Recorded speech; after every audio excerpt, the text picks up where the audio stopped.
Hi guys, today I'd like to do a review / comparison between the cheapest no-name and the cheapest name brand Midi tower I could find. Why? Because I want to build myself a NAS, and dedicated NAS cases are either way too small or too expensive. So I'm doing it the old school way and I'm building it myself. And that's why I need a new low-cost PC case. Last year I reviewed the Codigin G6012 G1 Midi tower, which was only 14 euros and surprisingly a good value for the money. But I couldn't find one anywhere. It sold out and vanished from the market. I guess I should have bought more than one. I looked into buying a used case, but it's very difficult to find a decent one. Most of them have cosmetical issues like scratches and dents, or they have already been modified. Also, they usually don't come with all their original parts. And the ones left aren't that cheap. With shipping you have to spend at least 30 euros.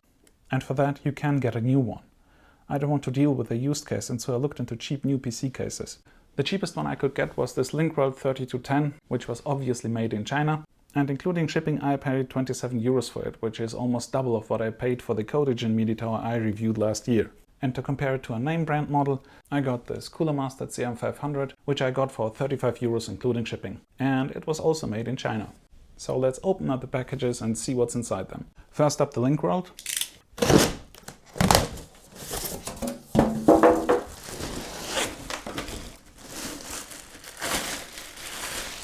This is the Linkworld 3210. That is all there was in the package. I suspect the screws are also inside, as well as this missing drive cover. I think it just fell inside during shipping. This one is also loose, so I think it just did that during shipping. Next up, the CoolerMaster.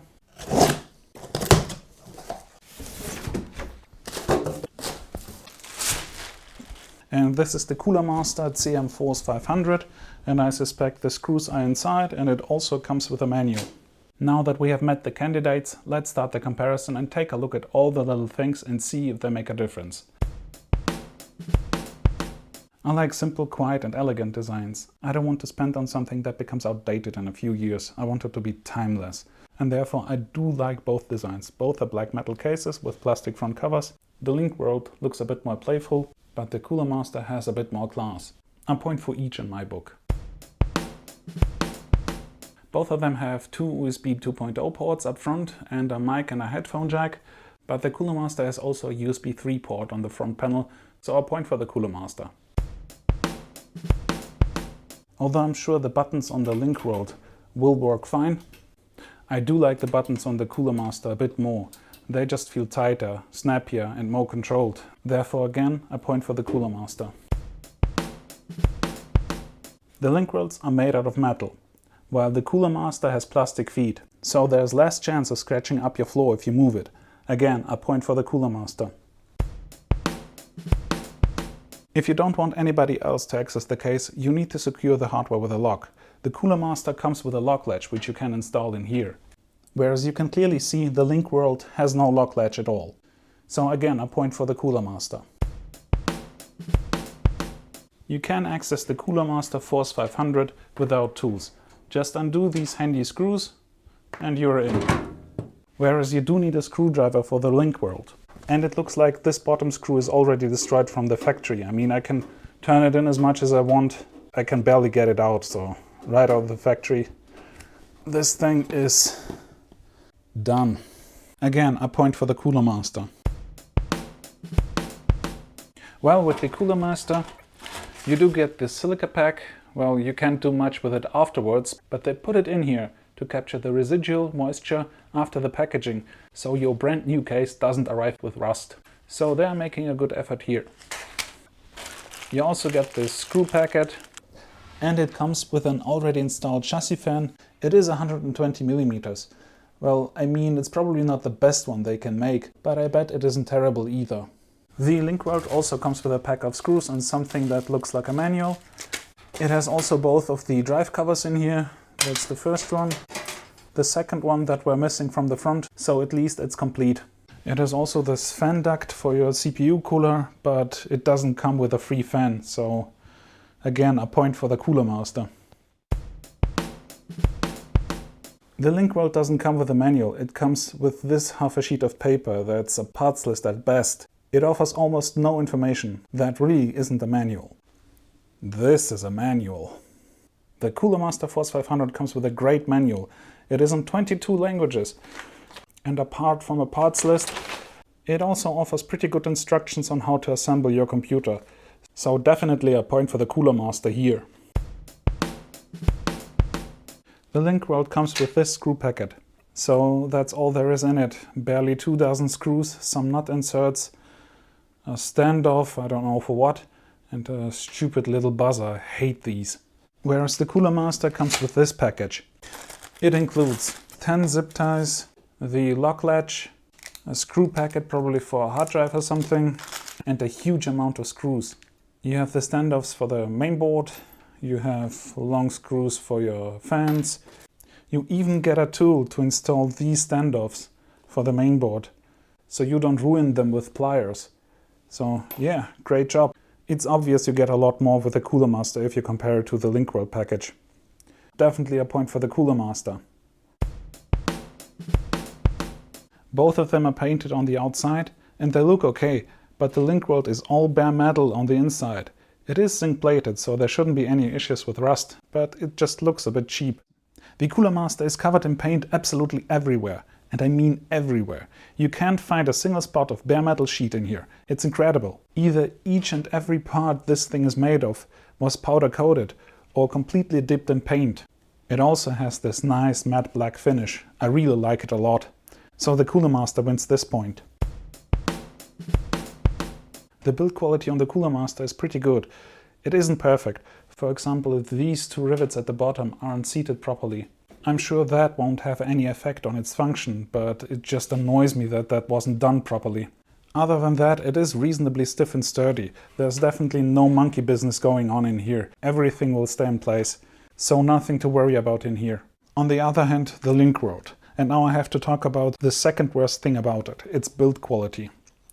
It's appalling. For example, I can bend this mount for the power supply with one finger. Pretty easy.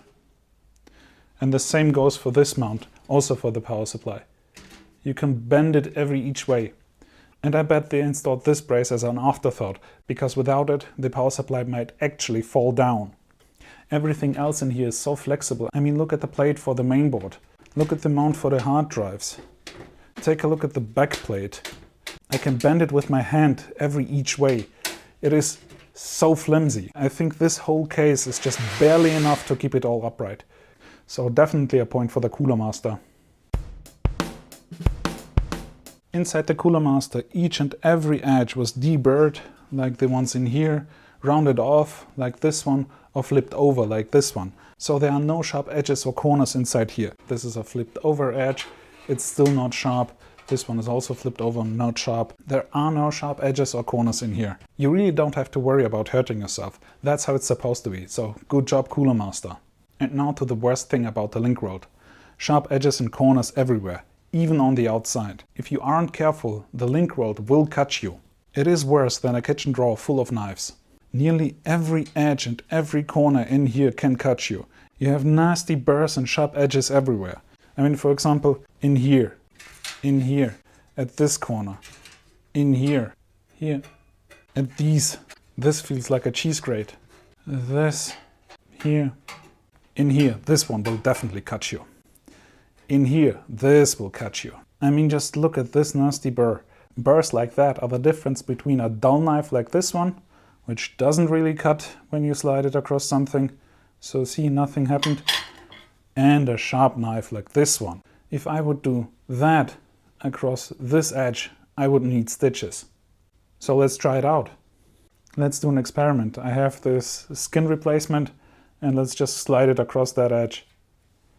I didn't put any pressure on it, and as you can see, it is cut open. So yeah, be very careful handling the Linkworld case.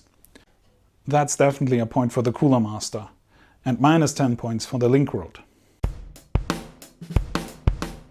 I'm really disappointed with the Linkworld. The build quality is just bad. It's horrendous.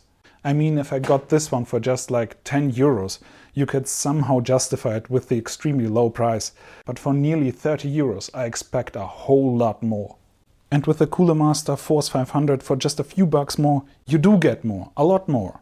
And if you take into account this free fan or the big pack of screws and the overall quality difference, this CoolerMaster case is actually cheaper. With the final score of 12 to -9, it is in a different league. I will gladly keep the CoolerMaster Force 500 and use it. Whereas for this Linkworld 3210 Midi tower, it is going back to the seller. I want my money back. Now cue the free beats for a build time lapse and let's get to it.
And now that I'm done with the install, I'm gonna end this video here.